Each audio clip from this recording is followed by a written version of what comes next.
மாநில பொதுக்குழுவில் 500க்கும் மேற்பட்ட உறுப்பினர்கள் இருக்கிறார்கள். அதில் 483 பேர் இதில் பங்கேற்று இந்த கூட்டத்தை சிறப்பித்திருக்கிறார். இது மிக முக்கியமான ஒரு தருணத்தில் கூட்டப்பட்டிருக்கிற பொதுக்குழுவாகும். இதை கலந்து கொண்ட அத்தனை பேர் முன்னால் 14 முக்கியமான தீர்மானங்களை எல்லாம் நிறைவேற்றி அதனுடைய நகர்களை உங்கள் கையிலே அருமை ஊட்டாளர் பத்திரிகை துறை சமூகங்களுக்கு நாங்கள் வழங்கியிருக்கிறோம். அதில் மிக முக்கியமான ஒரு தீர்மானம் இந்திய யூனியன் முஸ்லிம் லீகின் சார்பில் இந்த ஆண்டு கேரள மாநிலம், தமிழ்நாடு, மேற்கு வங்கம் ஆகிய மாநிலங்களிலே நடந்த தேர்தல்களில் இந்திய யூனியன் முஸ்லிம் லீகின் சார்பில் கேரளாவிலே 28 தொகுதிகளில் போட்டியிட்டு 22 தொகுதிகளில் வெற்றி பெற்று கேரளாவிலே காங்கிரஸ் தலைமையிலான கூட்டணியில் அமைச்சரவையில் ஈடுபட்டு கேரளாவில் 5 அமைச்சர்களை நாங்கள் பெற்றிருக்கிறோம்.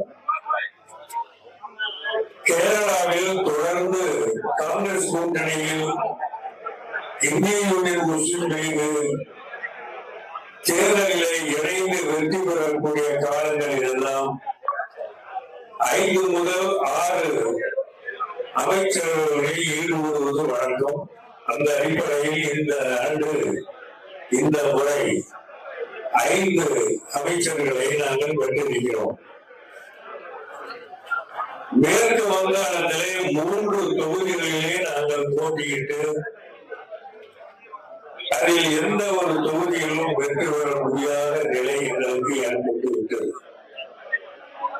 தமிழகத்திலே திராவிட முன்னேற்ற கழக தலைமையிலான மதச்சார்பற்ற முற்போக்கு கூட்டணியில் அங்கம் வகித்து இந்திய யூனியன் முஸ்லிம் லீகினுடைய ஏடி சின்னத்திலே 2 தொகுதிகள் பாபநாசம், வாணியம்பாடி ஆகிய 2 தொகுதிகளில் திராவிட முன்னேற்ற கழகத்துடைய ஆதரவோடும் கூட்டணி கட்சி இயக்கங்களுடைய பேர் ஆதரவோடும் அந்த 2 தொகுதிகளிலும் நாங்கள் வெற்றி பெற்று நீண்ட காலத்திற்கு பிறகு தமிழகத்திலே 2 இந்திய முஸ்லிம் லீகினுடைய உறுப்பினர்கள் இடம்பெற்றார். தமிழக வரலாற்றிலே ஏறத்தாழ 60 ஆண்டுகளுக்கு மேலாக திராவிட முன்னேற்ற கழக தலைமையிலான கூட்டணியில் இந்திய யூனியன் முஸ்லிம் லீக் தொடர்ந்து பயணித்து வந்திருக்கிறது. முஸ்லிம் லீகின் சார்பில் உள்ளாட்சி தேர்தலில் வெற்றி பெற்றிருந்தாலும், சட்டமன்ற தேர்தலில் வெற்றி பெற்றிருந்தாலும், நாடாளுமன்ற தேர்தலில் வெற்றி பெற்றிருந்தாலும் திராவிட முன்னேற்ற கழக கூட்டணியில் தான் நாங்கள் இதுவரை வெற்றிகளை பெற்றிருக்கிறோம். இது நீண்ட காலத்துடைய வரலாறு. ஆனால் இந்த தேர்தலின் முடிவு நாம் எதிர்பார்த்தது திராவிட மாடல் ஆட்சி மீண்டும் தமிழகத்திலே வந்துவிடும். நிச்சயமாக மு.க. ஸ்டாலின் அவர்கள் மீண்டும் தமிழக முதல்வராக ஆகி வருவார் என்ற நம்பிக்கையோடுதான் தேர்தலிலே நாம் எல்லாம் ஈடுபட்டோம். ஈடுபட்டது மட்டுமல்ல, அதற்காக உழைத்தோம். உழைத்தது மட்டுமல்ல, அதற்காக பாடுபட்டோம். பாடுபட்டது மட்டுமல்ல, அதனை முழுமையாகவும் நம்பினோம். இது நடக்கும் என்று கருதினால் தேர்தலில் ஒவ்வொரு அடியையும் எடுத்து வைத்து இந்த பயணத்தை தொடர்ந்தோம். ஆனால் இறைவனுடைய நாட்டம் வேறாக அமைந்துவிட்டது. விசில் எல்லா இடத்திலும் ஊதப்பட்டு மக்களை ஜோசப் விஜயின் பக்கம் கொண்டு வரக்கூடிய ஒரு நிலையை தமிழக ஜனநாயக முறை மாற்றிவிட்டது. அதன் விளைவாக 108 இடங்களில் அவர்கள் வெற்றி பெற்று ஆட்சி அமைக்க அவர்கள் முயற்சி செய்கிற நேரத்தில் தான் அவர்களுக்கு வேண்டிய ஆதரவு அவர்களிடத்திலே முழுமையாக இல்லாத காரணத்தினாலே மற்ற கூட்டணி கட்சிகள் எல்லாம் சேர்த்துக் கொண்டு ஆட்சி அமைக்க வேண்டும் என்ற ஒரு நிலை வந்துவிட்டது. அந்த நேரத்தில் இந்திய யூனியன் முஸ்லிம் லீகை சேர்ந்த நாங்கள் திராவிட முன்னேற்ற தலைவர் ஸ்டாலின் அவர்களோடு தொடர்பு கொண்டு சமுதாயம் முழுவதும் இந்த ஆட்சிக்கு ஆதரவு கொடுக்க வேண்டும் என்று எங்களை வற்புறுத்துகிறார். இரவு பகலாக எல்லா சமுதாய மக்களும் ஒரே மாதிரி எங்களிடத்திலே வற்புறுத்துகிறார்களே என்றெல்லாம் கலந்து பேச வேண்டும் என்று அவர்களிலே சென்றோம். பல்வேறு கருத்துக்களை அவர்களோடு நாங்கள் பரிமாறினோம். இறுதியாக தமிழக வெற்றி கழக ஆட்சி அமைவதற்கு இந்திய யூனியன் முஸ்லிம் லீகிலே உள்ள நாங்கள் எங்களது 2 சட்டமன்ற உறுப்பினர்களுடைய ஆதரவையும் கொடுக்க வேண்டும் என்ற முடிவு எடுக்கப்பட்டது. அதன் அடிப்படையில் எந்த நிபந்தனையும் இல்லாமல் ஆட்சி அமைய வேண்டும் என்பதற்காக எங்கள் ஆதரவை கொடுத்தோம். எந்த நிபந்தனையும் நாங்கள் வைக்கவில்லை, கேட்கவும் இல்லை. ஏன் ஆதரவு கொடுத்தோம் என்பதை பற்றி தளபதி மு.க. ஸ்டாலினிடத்திலும் நாங்கள் விவாதித்திருக்கிறோம். நாங்கள் கொடுக்க வேண்டிய அவசியம் எப்படி வந்தது என்பதை அவர்களிடத்தில் பேசியிருக்கிறோம். நாங்கள் ஆதரவு கொடுக்கவில்லை என்று சொன்னால் தமிழ்நாட்டிலே கவர்னர் ஆட்சி, ஜனாதிபதி ஆட்சி வந்துவிடும் என்ற ஒரு அச்சம் பரவி கொண்டிருக்கிறது. ஜனாதிபதி ஆட்சி என்று சொன்னால், கவர்னர் ஆட்சி என்று சொன்னால் அது மறைமுகமான மத்திய அரசினுடைய பிஜேபி ஆட்சிதான் தமிழகத்திலே திணிக்கப்படுகிறது என்று நிலைமை வந்துவிடும்.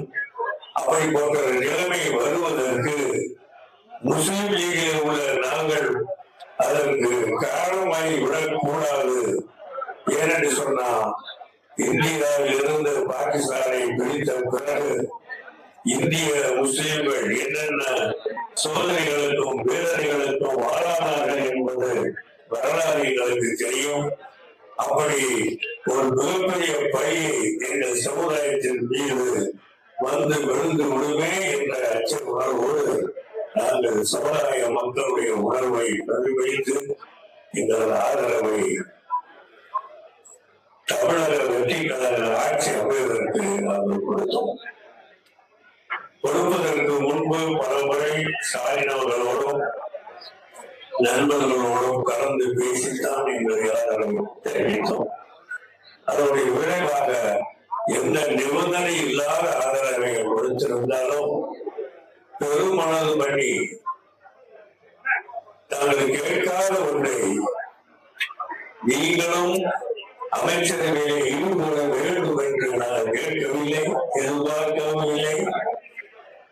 எங்களை தனியாக அழைத்து, நேரடியாக அழைத்து, கடிதமும் அழைத்து, பத்திரிகை உங்கள் நண்பர்கள் உங்களை போலவே அழைத்து உங்களிடத்தில் கூட அது சொல்லப்பட்டதனுடைய பிறகு எங்களது அகில இந்திய தலைமை இருக்கிறது கேரளாவில் பொலிட்டிக்கல் அட்வைசரி கமிட்டி என்று இருக்கிறது. அதனுடைய தலைவர் கேரளத்து தங்கள் சாய்ந்தவர் தலைவர் அவரை கலந்து கொண்டு கேரளாவில் உள்ள குஞ்சாலிக்குட்டி அவர்கள் இன்றைய மினிஸ்டர், அவர் இந்திய முஸ்லிம் லீகுடைய தேசிய பொதுச் செயலாளராக இருக்கிறார்.